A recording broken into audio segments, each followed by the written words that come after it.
5장 6절에서 11절.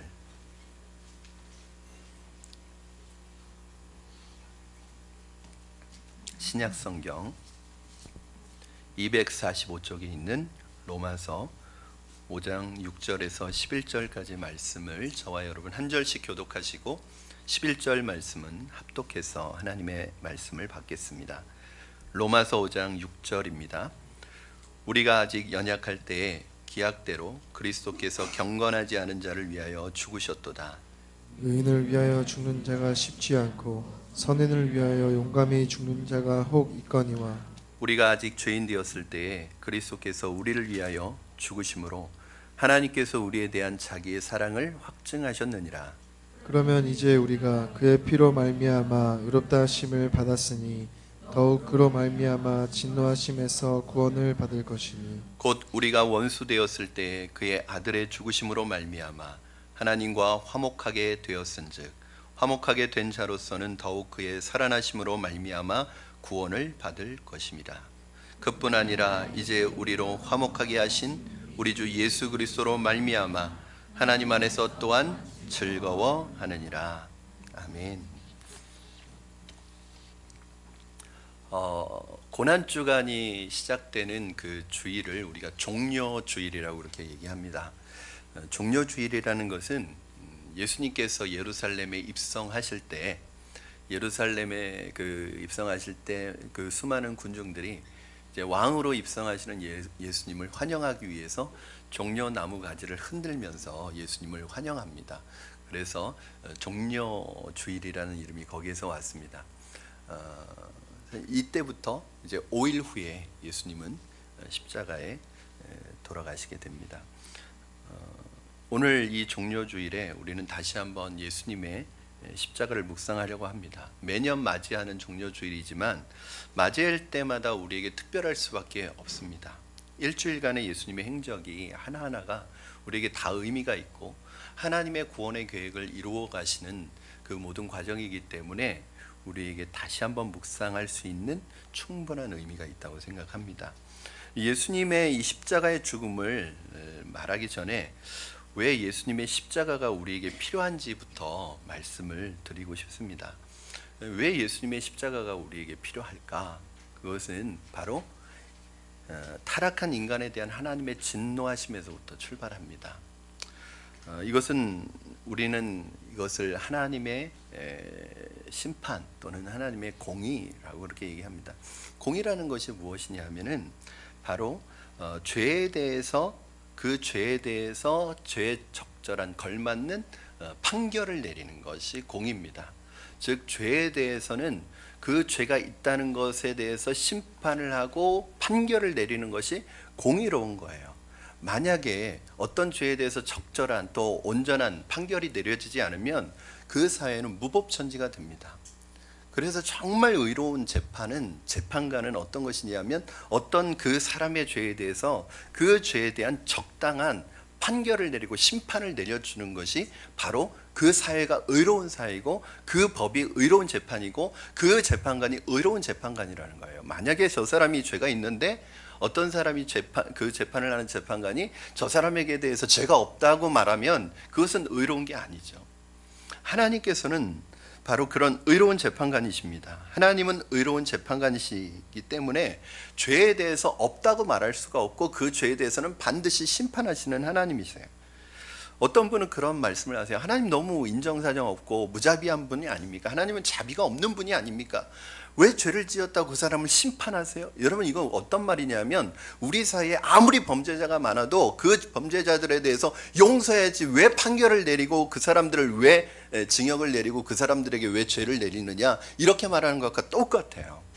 하나님이 인정이 없고 자비가 없고 하나님이 사랑이 없어서 그런 것이 아니라 하나님은 근본적으로 가장 근본적인 하나님의 속성 중에 하나가 뭐냐면 공의로운 하나님이에요. 의로우신 하나님이에요.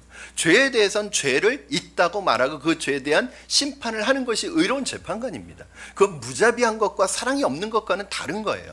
여러분, 재판관이 법정에서 너무 사랑이 많어, 너무 자비가 많어, 그래 다 무죄 판결 내려줘요. 그건 의로운 재판관이 아니고 그런 재판관은 사실은 불의한 재판관이에요. 이거는 사랑의 문제가 아닙니다. 로마서 1장 18절에 보면 하나님의 진노가 불의로 진리를 막는 사람들의 모든 경건치 않음과 불의에 대해서 하늘로부터 나타난다고 말씀하시면서, 즉 하나님의 진노가 하늘로부터 떨어지는 거예요. 근데 어떤 진노가 떨어지느냐, 무엇에 대한 진노가 떨어지느냐, 1장 21절부터 3장 22절까지 거의 2장에 걸쳐서 인간들의 죄악상이 펼쳐집니다. 우리 이미 로마서를 공부했기 때문에 여러분 오늘 말씀이 그때의 기억을 한번 되살리면서 들으셨으면 좋겠어요. 바라기는 하나도 기억이 안 날 수도 있어요. 그냥 괜찮아요, 여러분. 그래서 또 들으시면 되는 거예요. 이 2장에 걸친 이 죄의 목록은요, 인간 세상에 있는 가장 더러운 죄들까지 다 포함하고 있고 작은 죄들까지 다 포함하고 있어요. 이렇게 2장에 걸쳐서 인간의 죄악상을 말하는 이유는 한 인간도 빠져나가지 못하게 하기 때문에. 그래서 3장 22절에 딱 얘기하고 3장 23절 말씀이 뭐예요? 모든 사람이 죄를 범하였음에 하나님의 영광에 이르지 못하더니, 즉 이 죄의 그물에서 빠져나갈 인간은 사람은 한 사람도 없다는 거예요. 모든 사람이 죄인이라는 거예요. 그걸 얘기하려는 거예요. 이 인간 세상에 있는 이 타락한 인간상에 대해서 하나님의 진노가 내려오는 거예요. 이게 바로 하나님의 진노입니다. 여러분, 제가 로마서 강해를 할 때도 말씀드렸지만 사람들이 짓는 죄는 사라지지 않습니다. 없어지지 않아요. 뭐 들키지 않아서 남들이 모를 수는 있어. 내가 지은 죄가 들키지 않았다고 해서, 남들이 모른다고 해서 없어지는 게 아니에요. 사람들의 기억에서는 없어질 수 있어요. 그러나 하나님께서는 뭐라고 말씀하시면 이 죄가 쌓여진다는 거예요. 너희가 죄를 쌓고 있는다는 거예요. 그런데 어느 정도 이 시점이 되면 이 죄가 더 이상 하나님이 참으실 수 없을 정도가 되면 하나님이 진노를 내리셔서 이 죄에 대해서 심판하신다는 거예요. 여러분, 이게 바로 하나님의 진노입니다. 로마서 1장에서 그러한 하나님의 진노가 2가지 형태로 나타나는데, 하나는 뭐냐면 이 쌓여진 진노에 대해서 하나님이 반드시 심판하신다는 거예요. 어떻게 보면 저는 이 쌓여진 죄에 대한 심판은 이 땅에서 받게 되는 심판이라고 생각을 합니다. 한 가지 확실하게 저는 여러분에게 말씀드릴 수 있는 것은, 죄를 지은 사람은 이 땅에서 반드시 하나님이 심판하십니다. 여러분, 죄는 반드시 심판받게 돼 있고, 여러분이 저 사람은 죄 짓고 저렇게 사는데도 어떻게 저렇게 잘 살아, 절대 그렇지 않습니다. 죄는 반드시 심판받는데, 그것이 우리의 눈에 보이지는 않을지 몰라도 일단은 죄를 지어도 어떤 사람이 잘 살고 있는 것 같아 보여도 잘 사는 게 아니에요. 죄를 지은 사람이 부자로 살고 있는다고 그게 잘 사는 게 아니에요. 우리는 이 말부터 바꿔야 돼요. 부자는 잘 산다고 표현하고 가난한 사람은 못 산다고 그래요. 그렇죠? 어떤 사람이 부자면은 저 사람 잘 살아. 그리고 가난하면 못 살아. 이렇게 표현해요. 이게 굉장히 어떻게 보면 자본주의가 만들어낸 언어예요. 여러분, 부자여도 못 살 수 있고요, 가난해도 잘 살 수 있거든요. 근데 우리는 잘 살고 못 사는 걸 물질이 있고 없고를 가지고 말을 한단 말이에요. 여러분, 어떤 사람이 죄를 짓고 살고 떵떵거리면서 살고 성공하면서 살고 부자로 살아요. 그러면 그 사람이 잘 살고 있는 건가요? 아니에요. 그 사람 이미 하나님께서 정신적으로 영적으로 심판 가운데 있는 사람이고 심판을 내리셨어요. 우리 눈에 볼 때는 잘 살고 있는 것 같아 보여도 그 사람 자신에 대해서 하나님이 이미 심판을 내리셨어요. 정신적으로 영적으로. 2번째는 그 자신의 자녀에 대해서 하나님이 심판하세요. 성경에 보면 그런 말이 있습니다. 내가 죄를 없다고 얘기하지 않고 자손 3, 4대까지 내가 그 죄를 보응하리라, 이런 말씀이 있어요. 이 말씀을 잘못 오해하시면 안 됩니다. 어떤 분은 이 말씀을 내 죄가 내 자녀들에게까지 다 물려주는 거라고 생각을 해요. 즉 내가 죄 지으면 내 자녀들까지, 손주까지 벌 받는다고 생각해요. 그런 뜻이 아닙니다. 성경에서는 자신의 죄에 대해서는 자기가 갚도록 담당하라고 말씀하고 있어요. 그럼 이게 무슨 말이냐? 여러분, 내가 죄를 지으면요, 내 죄가, 내가 가지고 있는 이 죄의 영향력이 보이지 않게 내 자녀들에게 흘러가게 돼 있어요. 결국 내 죄의 영향을 누가 받아요? 가장 받는 사람이 누구예요? 내 자녀들이 받아요.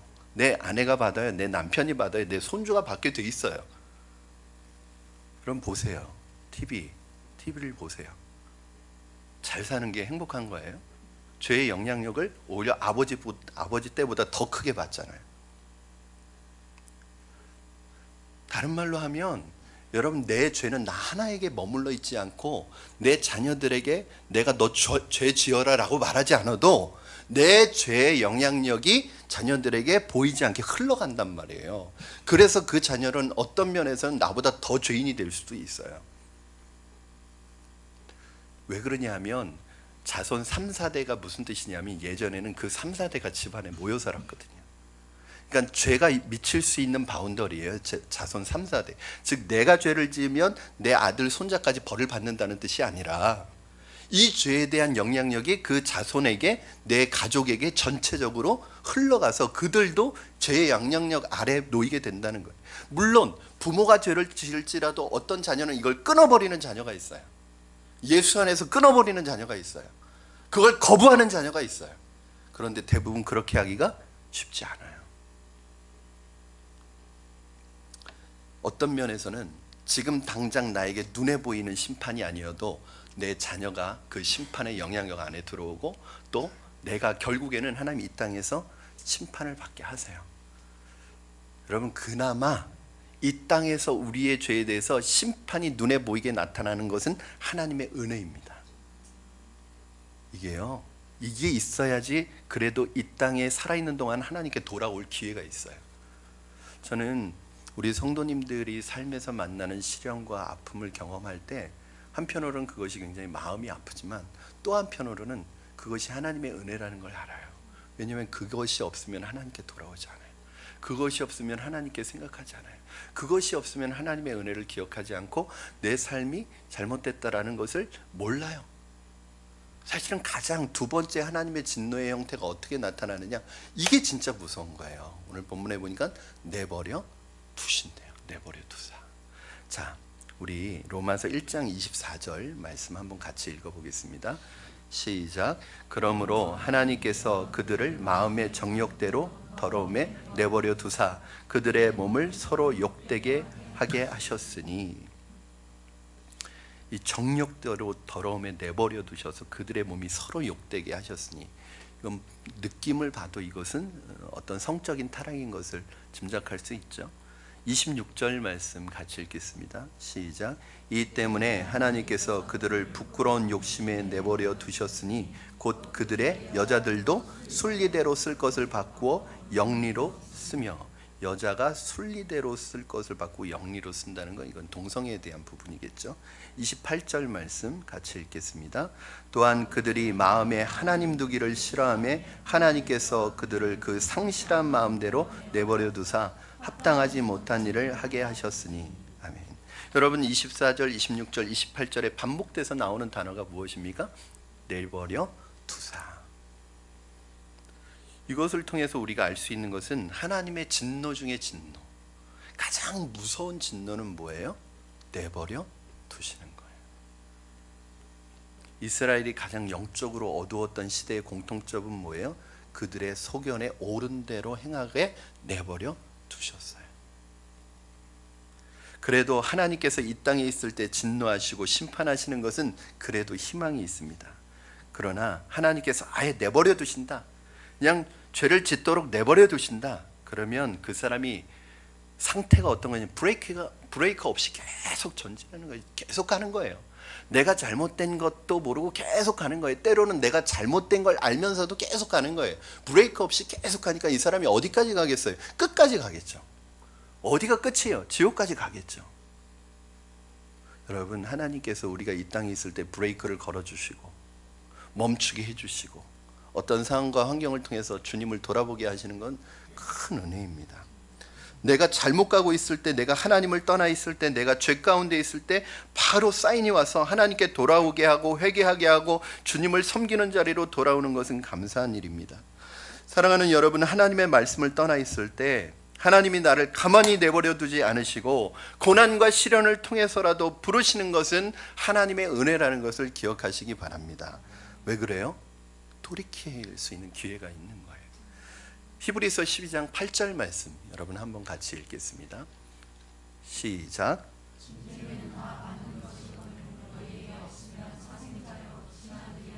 아멘. 그러니까 징계는 다 받는 것이거늘 너에게 없으면 사생자여 참 한 아들이 아니라는 거예요. 제가 처음 신앙생활을 한 것이 고등학교 3학년 때인데 그때 예수님을 인격적으로 만났어요. 그런데 제가 예수님을 인격적으로 만났고 예수님을 믿었다고 제가 죄에서 떠났을까요? 아니에요. 여전히 어떤 면에선 달라지기는 했어도 죄가 저에게 영향을 계속 미치고 있었고 제가 죄의 길에 걸을 때도 있었어요. 그때마다 제 마음속에 징계가 없는 자는 참 아들이 아니라는 이 말씀, 친아들이 아니라는 이 말씀 때문에 얼마나 고민했는지 모릅니다. 내가 말씀을 지금 떠나 있는데 내 안에 죄가 있는데 내가 참 아들이라면 하나님 왜 나에게 징계를 안 하시는가? 하나님 왜 나를 징계하지 않으시는가? 나는 참 아들이 아닌가? 별걸 다 기도했는데 제가 뭐라고 기도했냐면 하나님 나에게 징계를 내려달라고 기도를 했어요. 징계를 내려달라고. 왜냐하면 내가 하나님의 말씀에서 분명히 떠나 있는데 왜 나를 내버려 두시냐? 나 버린 아들이냐? 별게 다 서운한 거예요. 여러분 그런 거죠. 매를 드는 것도 내 아들이고 내 딸이니까 매를 드는 것이죠. 만약 남의 집 아들이거나 남의 집 딸이면 내가 매를 들 수가 있겠어요? 그러니까 내가 진짜 하나님의 자녀라면 분명히 매가 있어야 되는데 매를 들지 않으시니까 그런 것까지 서운하더라고요. 하나님 저에게 징계, 얼마나 바보 같아요. 그 길로 안 가면 되는데 그 자리에서 징계를 내려달라고 기도하고 있는 거예요. 그럴 때가 있어요. 여러분 때로는 이거 잘못된 건 줄 아는데 내가 멈추기가 어려운 거예요. 내가 잘못된 걸 알았을 때 빨리빨리 멈추고 돌아오고 그러면 얼마나 좋겠어요, 인간이. 근데 때로는 내가 잘못된 길을 걷고 있는데도 이러면 안 되는데 하면서 안 되는 줄 알면서도 그렇게 간다는 거예요. 안 되는 줄 알면서 왜 그랬을까요? 예? 그렇게 자꾸 가는 거예요. 그게 인간이에요. 때로는 내가 나를 멈추지 못하는 거예요. 여러분 제가 몇 번 말씀드렸지만 그 성월타월의 창업자인 이 장로님이 처음에 성월타월을 시작할 때 하나님 이 기업이 하나님의 기업으로 하나님께 쓰임받는 기업이 되게 해달라고 기도를 하고 시작했습니다. 진짜 하나님이 그 기도를 들으셨는지 이 기업이 굉장히 잘 되기 시작했어요. 번창하기 시작했습니다. 뭐 주문이 막 계속 밀려 들어오는 거예요. 그러다 보니까 너무 바빠지니까 주일에도 일을 하기 시작을 했어요. 그리고 주일에도 교회를 못 나가는 일이 점점 생기기 시작했고 나중에는 언젠가부터는 주일에 일하는 것이 당연해져서 교회와 점점 멀어지기 시작을 했습니다. 그때 여러분 이 장로님이 마음속으로 그런 마음이 들었대요. 이러면 안 되는데도 그래도 멈추질 못하겠더래요. 왜냐하면 지금 잘 벌리고 있으니까 계속 주문이 들어오고 있으니까. 그런데 어느 날 그 공장이 홀라당 타버렸습니다. 화재가 나가지고 이제 목사님이 걱정이 돼가지고 이 장로님 안 그래도 겨우겨우 나오는데 낙심해가지고 이제 교회 떠나는 거 아닌가 해가지고 신방을 갔는데 이 장로님이 그런 말씀을 하시더래요. 목사님 제가 깨달은 게 있습니다. 뭘 깨달으셨어요? 그랬더니 공장이 이렇게 화재로 모든 게 싹 탔는데 제 마음속에 그런 마음이 들더라는 거예요. 이럴 줄 알았지. 그런 마음이 들더라는 거예요. 그러니까 이 장로님도 계속 불안했던 거예요. 이렇게 가면 안 되는데 이러다가 내가 맞는데 이러다가 내가 하나님께 혼나는데 하는데 오히려 이런 일이 일어나니까 마음속에 낙심이 되는 게 아니라 감사가 오더라는 거예요. 하나님 멈춰주셔서 감사합니다. 하나님 브레이크를 잡아주셔서 감사합니다. 내가 이제 정말 정신 차리고 여기서부터 다시 시작하겠습니다. 그래서 다시 시작했다는 거예요. 그 다음부터는 그 마음을 잃지 않았다는 거예요. 여러분 내가 죄를 짓고 내가 잘못했을 때 마음이 편해지는 것은 무엇인지 아세요? 바로 죄에 대해서 대가를 치르는 거예요. 맞는 거예요. 괜히 그거 피해 다닌다고 마음이 편하지 않아요. 그냥 맞아야 편한 거예요. 평생 마음의 짐을 가지고 살아갈 필요가 뭐가 있어요? 그러므로 여러분 이 세상에서 죄를 짓고 악하게 사는데 하는 일마다 잘 되고 어려움도 없고 떵떵거리면서 사는 사람을 부러워하시면 안 됩니다. 여러분 막 나는 언제 저렇게 사나 이런 거 부러워하시면 안 됩니다. 여러분 그분들 볼 때마다 긍휼히 여기시고 불쌍히 여기셔야 돼요. 왜? 저는 두려운 거예요. 그분들 하나님이 내버려 두신 분일까 봐. 저렇게 가면 끝까지 갈 텐데 결국은 그렇게 하다가 끝까지 가서 그냥 회개도 없이 죽는 사람이 있어요. 그러면 돌아올 기회가 없습니다. 우리 사회에 지도층에 그런 사람들이 얼마나 많아요. 결국에는 돌아오지 않고 끝까지 가다가 결국 끝나는 사람이 얼마나 많습니까? 또 한편으로는 나는 예수 믿고 믿음으로 사는데 어려움이 오고 고난이 오고 이런 것들에 대해서 여러분 낙심하시지 마시기 바랍니다. 이 세상의 모든 일은 다 뜻이 있어요. 의미 없는 일이 없어요. 다 의미 없는 사건이 없어요. 우리 믿는 사람에게는 아주 자그마한 사건까지 다 의미가 있어요. 우연이 없어요. 하나님을 사랑하는 자 곧 그의 뜻대로 부르심을 입은 자들에게는 모든 것이 합력하여 선을 이루느니라. 모든 것이 합력한다는 게 뭐예요? 모든 것이 의미가 있다는 거예요. 심지어는 믿는 사람, 하나님을 사랑하는 사람에게는 내가 너무 어려워가지고 아르바이트 한 것까지도 의미가 있어요. 내가 이런 일까지 해야 되나? 내가 이렇게까지 살아야 되나? 천만에요. 주님을 사랑하는 마음의 중심에 이 태도만 바뀌지 않는다면 그것까지도 하나님이 나중에 다 사용하십니다. 쓸모없는 게 하나도 없어요. 이 하나님의 섭리예요, 여러분. 우리가 영안이 열려서 육안으로 볼 수 없는 이 하나님의 진노를 인식하고 하나님의 진노를 깨닫고 하나님의 진노를 의식하면서 살아야 하는데, 하나님께서 오늘 저와 여러분 이 택하신 백성들에게 그 하나님의 진노를 피할 수 있는 길을 열어주신 하나님이 주신 대안을 찾아볼 수 있습니다. 그것이 바로 여러분이 오늘 읽으신 본문이에요. 우리 5장 6절에서 9절까지 합심해서 같이 읽도록 하겠습니다. 6절에서 9절입니다. 시작. 우리가 아직 연약할 때에 기약대로 그리스도께서 경건하지 않은 자를 위하여 죽으셨도다. 의인을 위하여 죽는 자가 쉽지 않고 선인을 위하여 용감히 죽는 자가 혹 있거니와 우리가 아직 죄인 되었을 때에 그리스도께서 우리를 위하여 죽으심으로 하나님께서 우리에 대한 자기의 사랑을 확증하셨느니라. 그러면 이제 우리가 그의 피로 말미암아 의롭다 하심을 받았으니 더욱 그로 말미암아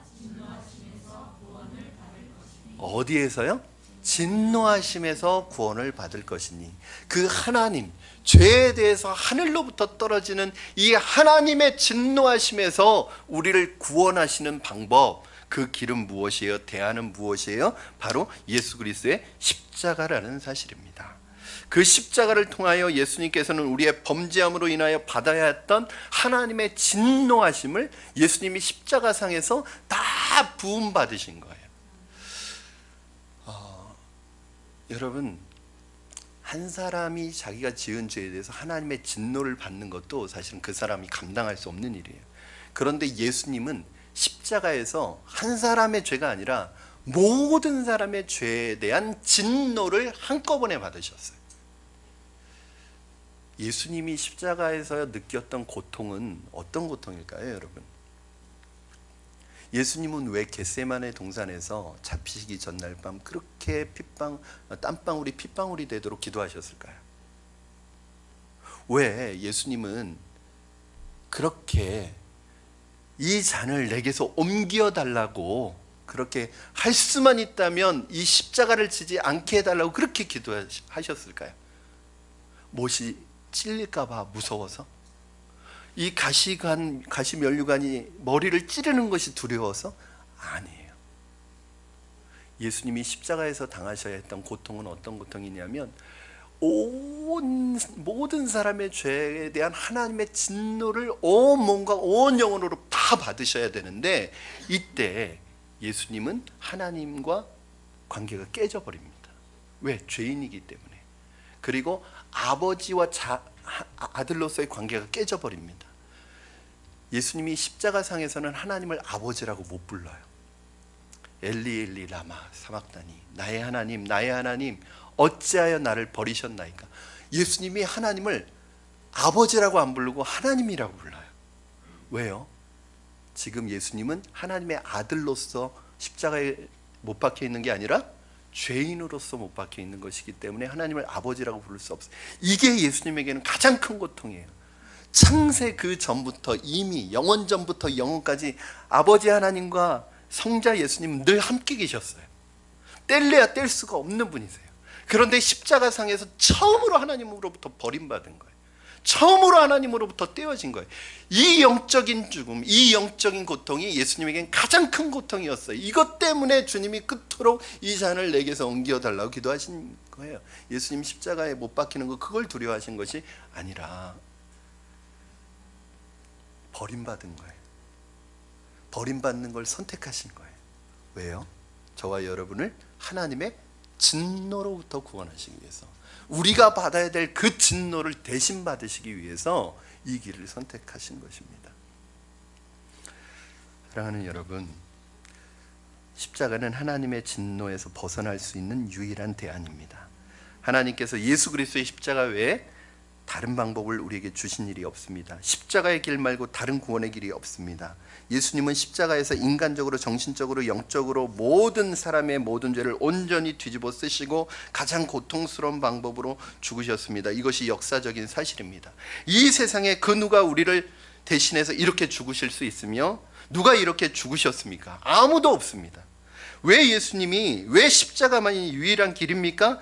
예수님만이 우리를 위해 온전히 죄가 없으신 분이, 하나님이신 분이 우리의 죄를 대신 지실 수 있기 때문에 그렇습니다. 그래서 제가 새가족반에서 여러분에게 가르쳐 드렸던 거 기억하시죠?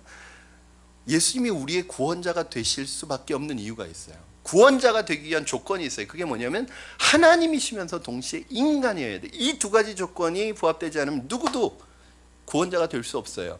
만약에 예수님이 사람이기만 했다면 예수님은 절대 구원자가 될 수 없습니다. 예수님이 십자가에서 죽으신 것은 의미가 없는 일입니다. 그 십자가에서 죽으신 건 예수님 죄 때문에 죽으신 것이지, 예수님이 인간이기만 하면 예수님이 누구를 대신해서 죽을 수 없습니다. 왜요? 여러분, 인간은 다 죄가 있어요. 그래서 인간은 자기 죄 때문에 죽는 거지 인간 중에 죄를 대신할 수 없어요. 왜? 모든 인간은 죄인이기 때문에 결국 자기 죄 때문에 죽는 거예요. 왜 4대 성인이 우리를 구원할 수 없죠? 왜 종교의 창시자가 우리를 구원할 수 없죠? 그들은 인간이기 때문에 그래요. 그들이 어떻게 우리를 구원합니까? 인간이 인간을 어떻게 구원합니까? 물에 빠진 사람이 물에 빠진 사람을 어떻게 건져냅니까? 외부에서 와야죠. 여러분, 훌륭한 분들, 4대 성인들, 종교의 창시자들, 그렇게 성자로 살아갔던 분들, 그분들이 사람이기 때문에 그분들의 결과를 성경에서 뭐라고 얘기하고 있어요? 로마서 3장 23절이 그 사람들의 상태를 가리키는 말입니다. 우리 로마서 3장 23절 말씀 같이 읽겠습니다. 시작. 모든 사람이 죄를 범하였음에 하나님의 영광에 이르지 못하더니. 아멘. 모든 사람이 죄를 범하였대요. 모든 인간은 죄인이래요. 거기에 성인들도 포함될까요? 안 될까요? 포함되겠죠. 거기에 종교의 창시자도 포함되겠죠. 그래서 인간은 인간을 구원할 수 없습니다. 동시에 구원자는 인간이기만 해서도 안 되지만 동시에 사람이어야 돼요. 하나님은 인간의 죄를 대신할 수 없어요. 왜 그렇죠? 여러분, 죄의 삭은 뭐예요? 사망이죠. 죽어야 돼요. 죄의 결과는. 만약에 누군가 나의 죄를 대신한다면 대신 죽어야 돼요. 그런데 하나님은 죽을 수 있나요? 없나요? 하나님 죽지 않으세요. 하나님은 영이세요. 하나님은 죽음이 없는 분이세요. 그래서 하나님으로서 죄를 대신할 수는 없어요. 죽으려면 어떻게 해야 돼요? 죄의 삭스로 죽으려면 인간의 육체를 입어야 되는 거예요. 인간이 돼야 되는 거예요. 그래서 왜 예수님이 우리의 구원자가 되시냐면, 예수님은 하나님이시면서 동시에 인간이라는 이 두 가지 조건이 부합하는 분은 이 역사상 아무도 없어요. 예수님 외에는 아무도 없어요. 그래서 예수님이 구원자가 되실 수 있는 것입니다. 여러분, 성육신 사건은 우리에게 신비하고 감사하고 아름다운 사건이지만, 하나님이신 예수님에게 성육신은 가장 비참하고 가장 수치스럽고 가장 끔찍한 사건이에요. 왜요? 하나님이 인간이 되었기 때문에 가장 낮아지고 천하게 된 사건입니다. 그러나 예수님께서 이걸 선택하셨다는 거예요. 왜 선택하셨죠? 저와 여러분을 하나님의 진노에서 구원하시기 위해서 이 선택을 예수님이 하신 거예요. 사랑하는 여러분, 오늘 그 십자가 그늘 아래 거하시기를 바랍니다. 하나님으로부터 쏟아지는 이 진노를 피할 수 있는 유일한 길은 바로 십자가 아래 피하는 것입니다. 예수님 아래 피하는 거예요. 바울은 이 비밀을 알았기 때문에 바울은 십자가만 붙들었다는 거예요. 내가 예수 그리스도와 십자가에 못 박히신 예수 그리스도와 그 십자가 외에는 내가 아무것도 알지 않기로 작정했다는 거예요. 이거 외에는 길이 없다는 거예요. 이거 외에는 방법이 없다는 거예요. 내가 세상에서 좋은 학벌과 좋은 지식과 성공을 이루어도 결코 하나님의 진노를 피할 수 없다는 거예요. 십자가 말고는. 여러분, 우리에게 이 하나님의 진노를 피할 수 있는 길을 열어주셨는데 우리는 십자가 안 붙들고 세상 사람들이 추구하는 것을 붙들고 계속 혹시 그 길로 가고 있지는 않습니까? 주님은 우리를 위해서 사랑하셔서 성육신하셔서 십자가의 은혜 아래 하나님의 진노의 길을 피할 수 있는 길을 마련하시기 위해 이 땅에 오셔서 못 박혀 죽으셨는데 여전히 우리는 이 십자가 붙들지 않고 자꾸 내가 추구하는 세상적인 것을 향해서 자꾸 걸어가고 있다면 어떻게 하겠습니까? 저는 여러분이 이 십자가를 붙들 수 있기를 주님의 이름으로 축원합니다. 이게 사는 길이에요. 여러분, 우리가 예수님의 십자가를 받아들일 때 미래적인 축복이 있어요. 그렇죠? 하나님의 쌓아지는 죄에 대한 하나님의 심판으로부터, 진노로부터, 그리고 내버려 두시는 진노로부터 우리를 지켜주시고 건져주시는, 이거는 어떻게 보면 미래적인 축복이에요. 그러나 내가 예수님의 십자가를 받아들이는 그 순간에 내 삶에 현재적으로 주어지는 축복이 있다는 거예요. 하나님의 나라의 것은 다 양면성이 있어요. 예를 들어서 여러분, 우리가 예수 믿고 천국 간다고 할 때 그 천국은 미래적인 천국도 있지만 그 천국이 오늘 우리의 삶의 현장에 임해서 내가 그 천국을 누리면서 살아가는 거예요. 천국은 미래적인 것도 있지만 현재적인 축복인 거예요. 마찬가지라고 생각이 들어요. 여러분, 내가 예수님의 십자가를 받아들이면 하나님의 심판으로부터 우리를 건져주시는 미래적인 축복이 있지만 현재 우리에게 주시는 축복이 있다는 거예요. 저는 어저께 세례문답을 하면서 그런 얘기를 했어요. 우리가 예수님을 믿으면 어떤 축복이 있느냐, 영생을 받지만 또 이런 말이 있어요. 요한복음 1장 12절 말씀에 영접하는 자 곧 그 이름을 믿는 자들에게는 하나님의 자녀가 되는 권세를 주셨으니. 이게 무슨 말이에요? 내가 예수님을 영접하면 하나님의 자녀가 된다 이렇게 하지 않고 하나님의 자녀의 권세를 주셨으니 이렇게 얘기해요. 왜 그냥 하나님의 자녀가 된다고만 해도 되는데 하나님의 자녀의 권세라고 그러셨을까요? 하나님의 자녀, 이 말은 우리가 미래에 누리게 될 축복입니다. 그렇죠? 그러나 하나님의 자녀의 권세는 뭐냐면 이 땅에서 우리가 하나님의 자녀로서의 권세를 가지고 당당하게 능력 있게 누리며 살아가라는 거예요. 정말 꼴보기 싫은 사람들이 있어요.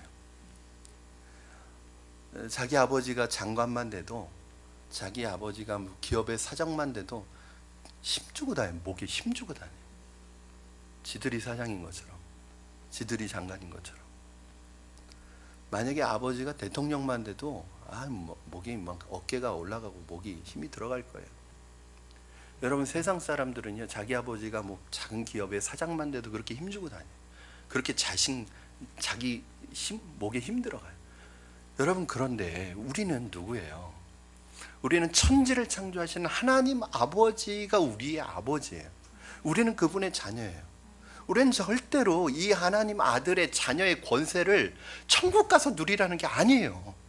여러분, 이 땅에 살아가는 동안에 절대 세상의 아들들과 세상의 딸들에게 여러분 기죽지 마시고, 여러분 피하지 마시고, 부러워하지 마시고, 나도 저렇게 살았으면, 우리 아빠 장관 됐으면, 절대 그런 생각하지 마시고 이 땅에 살아가는 동안에 여러분이 삶의 현장 속에서 내가 하나님의 자녀라는 이 정체성과 이 권세를 잊어버리지 않기를 바랍니다. 우리 그렇게 시시한 사람들 아니에요. 시시하게 살아가니까 자꾸 시시하게 생각을 하는 거예요. 사람들이 시시하게 살아가니까요 자꾸 이상한 짓 하면서 돌아다니는 거예요. 여러분, 내가 어떤 사람이다라고 생각해 보여요. 행동 하나도 조심스러워요. 내 아버지 얼굴에 먹칠하지 않으려고 조심한단 말이에요. 진짜로 철드는 사람들은. 우리가 이 정체성을 잃어버리니까 똑같이 살아가는 거예요. 오늘 내가 예수님의 십자가를 받아들이면 하나님의 진노의 심판에서 건져주시는 미래적인 축복만 있는 것이 아니라 현재 누리게 되는 축복이 있다는 거예요. 그게 뭐냐? 바로 하나님이 즐거움과 기쁨을 누리게 해주신다는 거예요. 오늘 본문 10절 11절 말씀 같이 한번 읽겠습니다. 시작. 곧 우리가 원수 되었을 때 그의 아들의 죽으심으로 말미암아 하나님과 화목하게 되었은즉 화목하게 된 자로서는 더욱 그의 살아나심으로 말미암아 구원을 받을 것이니라. 그뿐 아니라 이제 우리로 화목하게 하신 우리 주 예수 그리스도로 말미암아 하나님 안에서 또한 즐거워하느니라. 아멘. 여러분, 하나님께서 우리에게 주신 가장 귀하고 소중한 선물은 소유로 주신 그 무엇이 아니라는 것입니다. 하나님이 우리에게 주신 정말 가장 크고 강력하고 놀라운 선물은 소유로 주신 선물이 아니라 우리의 존재 자체를 바꾸어 주신 선물이라는 거예요. 우리 존재가 바뀌어졌습니다. 그게 무슨 뜻이냐? 오늘 본문에 보니까 더불어 화평을, 하나님과 더불어 화평할 수 있는 사람으로 바뀌어졌다는 거예요. 1절 말씀에 여러분 보시면 그러므로 우리가 믿음으로 의롭다 하심을 받았으니 우리 주 예수 그리스도로 말미암아 하나님과 화평을 누리자. 존재 자체가 바뀌어진 축복이라는 거예요. 그게 무슨 뜻이냐? 존재가 바뀌었다는 것이 우리가 무엇을 가지고 있기 때문에, 무엇을 소유하고 있기 때문에 기쁜 사람이 아니라는 거예요. 행복한 사람이 아니라는 거예요. 우리가 세상에서 무엇을 성공하고 무엇을 성취하고 이루었기 때문에 우리가 기쁨을 누리는 사람이 아니라 존재 자체가 부유한 사람이라는 거예요.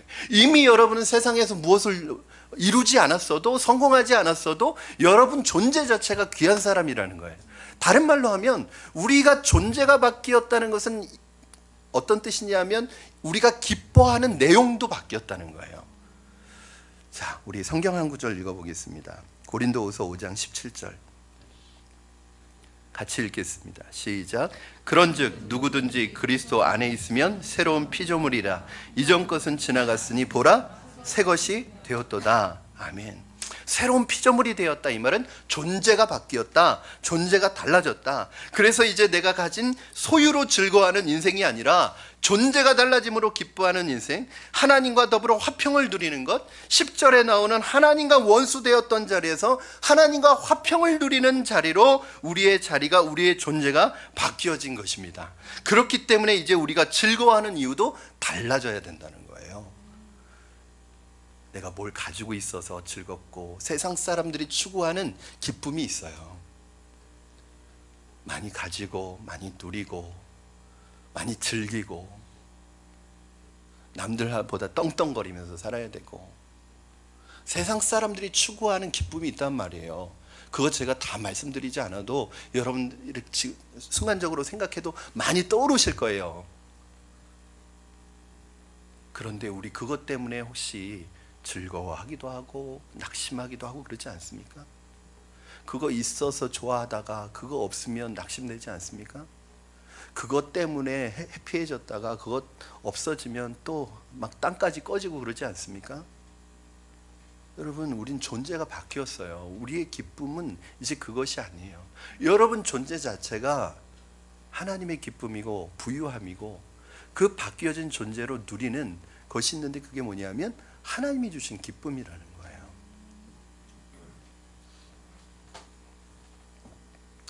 사랑하는 성도 여러분, 저는 예수님의 십자가로 인하여 여러분에게 하나님의 진노가 사라진 것을 주님의 이름으로 축하드립니다. 여러분은 더 이상 하나님의 진노 아래 있지 않습니다. 이번 고난주간을 보내면서 저는 여러분 안에 주님이 주시는 진정한 기쁨과 평안이 넘쳐나시기를 주님의 이름으로 축원합니다. 여러분, 우리는 진노의 대상이 아니라 이제 존재가 바뀌어서 하나님의 축복의 대상이고 하나님의 사랑의 대상으로 바뀌었다는 것을 기억하시기 바랍니다. 이번 고난주간을 통해서 특별 새벽 기도회를 통해서 십자가의 길을 걸어가시는 주님을 묵상함으로 주님이 우리에게 주시고자 하셨던 그 십자가의 은혜와 복음의 자유함과 기쁨이 여러분의 상황과 환경과 상관없이 충만해지시는 한 주가 되기를 주님의 이름으로 축원합니다. 우리 이 시간에 같이 찬양하시고 기도하겠습니다. 이 찬양은 이제 이번 특별 새벽기도 5일 동안 우리가 계속해서 부를 주제 찬양입니다. 십자가를 생각할 때 저는 한 가지 부탁드리고 싶은 게 있어요. 여러분, 고난 주간에 우울해지지 마세요. 고난 주간에 괜히 고난을 얼굴로 표현하지 마세요. 고난은 우울하고 다운되는 주간이 아니에요. 마치 고난 주간을 장례식처럼 보내지 않으셨으면 좋겠어요. 고난 주간에는 우리 안에 진정한 기쁨이 살아나는 시간이고, 우리 안에 진정한 회복이 일어나는 시간이고, 우리가 하나님의 형상을 더 닮아가는 시간이 되었으면 좋겠습니다. 하나님을 찬양하고 감사하는 시간이 되기를 바라며 우리 이 찬양 드리겠습니다.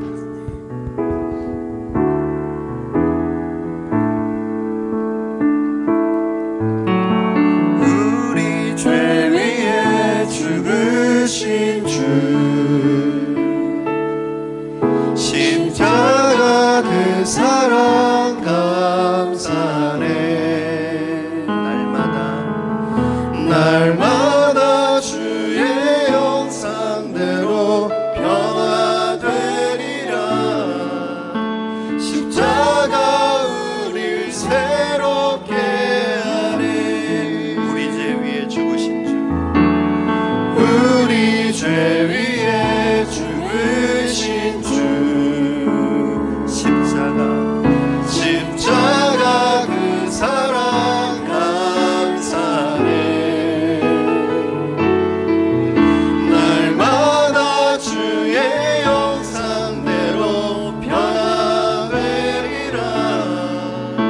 십자가 우릴 새롭게 하네. 놀라운 사랑 찬양하리라. 우리를 위해 생명 주셨네. 아멘. 놀라운 사랑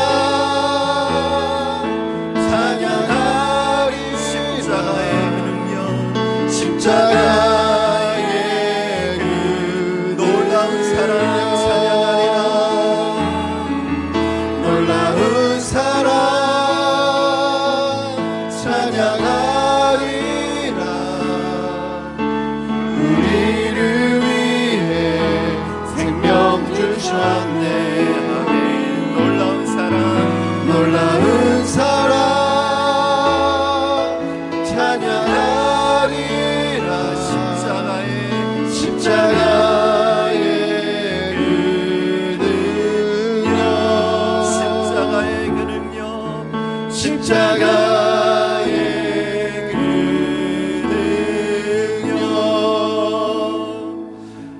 오늘 주신 말씀 붙들고 여러분 기도하실 때 먼저는 우리를 하나님의 진노하심으로부터 건져내기 위하여 육신을 입고 이 땅에 오셔서 십자가를 대신 지심으로 그 하나님의 모든 진노를 대신 받으신 우리 주 예수 그리스도를 감사하며 그분의 은혜에 감격하며 주님 앞에 감사하는 기도를 드렸으면 좋겠습니다.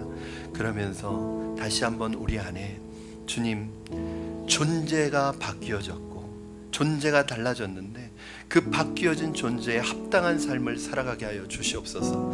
더 이상 세상 사람들이 추구하는 삶의 방향으로 가는 것이 아니라 우리의 존재를 바꾸어 주신, 기쁨의 이유도 바꾸어 주신 그 주님의 십자가만 붙들고 믿음으로 살아가게 하여 주시옵소서. 하나님의 자녀의 권세를 이 땅에서 포기하지 않고 누리게 하여 주시옵소서.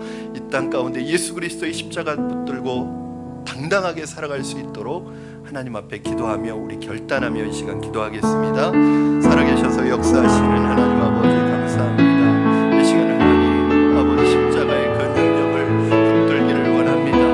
우리를 위하여 하나님의 십자가를 지심으로 말미암아 우리를 하나님의 진노하심에서 건져주시고 우리를 하나님 아버지 진노하심에서 우리를 구원을 주시고 하나님과의 화평의 관계로 우리를 인도하신 것을 감사합니다. 그 십자가를 붙들게 하여 주시옵소서.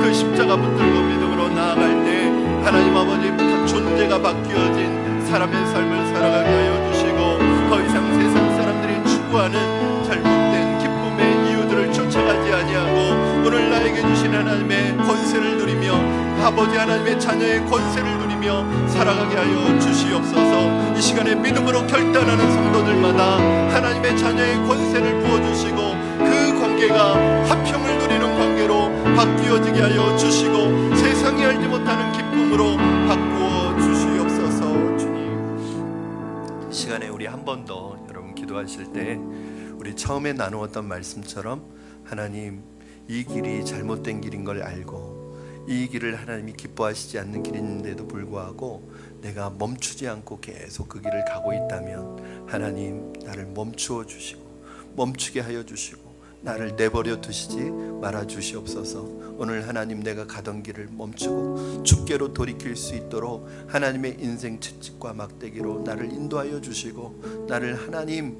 주의 손에서 놓지 말아 주시옵소서. 하나님, 내게 주신 하나님의 시련과 고난과 징계가 나에게 축복임을 기억하고 다시 하나님 안에서 새롭게 일어나고 새롭게 주님을 만나고 새롭게 내 영혼이 심령이 부흥할 수 있게 하여 주시옵소서. 우리 다시 한번 나 자신을 위해서 합심하여 기도하겠습니다. 살아계셔서 역사하시는 하나님 아버지, 이 시간 여러분 가운데서 믿음으로 결단하기를 원합니다. 하나님이 기뻐하시지 않는 길인 줄 알면서도 말씀에서 떠나 하나님에게서 떠나 내가 계속해서 걸어가고 있다면 아버지 하나님, 나를 내버려 두시지 마시고 나를 하나님 붙들어 주시옵소서. 나를 돌이키게 하여 주시옵소서. 내게 하나님 아버지 멈추게 하여 주시옵소서. 오늘 하나님 주님 안에서 끊어버리게 하여 주시옵소서. 주님 안에서 새로워지게 하여 주시옵소서. 오늘 하나님 주님이 주신 시련이 주님이 주신 고난이 내게 축복으로 바꾸어지게 하시고 내게 은혜로 바꾸어질 수 있게 하시고 오늘 하나님 안에서 새롭게 태어나도록 주님 축복하여 주시고 역사하여 주시옵소서. 살아계신 하나님, 하나님의 진노를 피할 수 없는 우리들을 예수 그리스도를 보내셔서 예수 그리스도의 십자가의 죽으심으로 말미암아 그 진노로부터 우리를 건져주시고 무엇보다도 이제는 하나님과 화평을 누리는 존재가 다른 하나님의 자녀로 삼아주신 것을 감사합니다. 아버지, 그 존재에 걸맞는 기쁨과 그 존재에 걸맞는 삶을 믿음으로 살아가게 하여 주시되 이 땅 가운데서 세상 사람들이 원하는 추구하는 삶의 방향으로 우리의 기술을 돌리는 것이 아니라 하나님의 자녀의 권세를 누리며 십자가 붙들고 믿음으로 걸어갈 때 하나님께서 우리의 삶을 다스려 주시고 주관하여 주시고 주님과 동행하는 삶을 살아감으로 말미암아 이 세상 어디에 우리가 거할지라도 승리하는 삶을 살아갈 수 있도록 축복하여 주시옵소서. 이번 한 주 고난 주간으로 하나님 기도하며 보낼 때 하나님께서 특별하게 우리를 만나 주시고 우리를 터치해 주셔서 내 안에 심령이 회복되어지고 치유되는 시간들이 될 수 있도록 도와주시옵소서. 예수님의 이름으로 기도합니다. 아멘.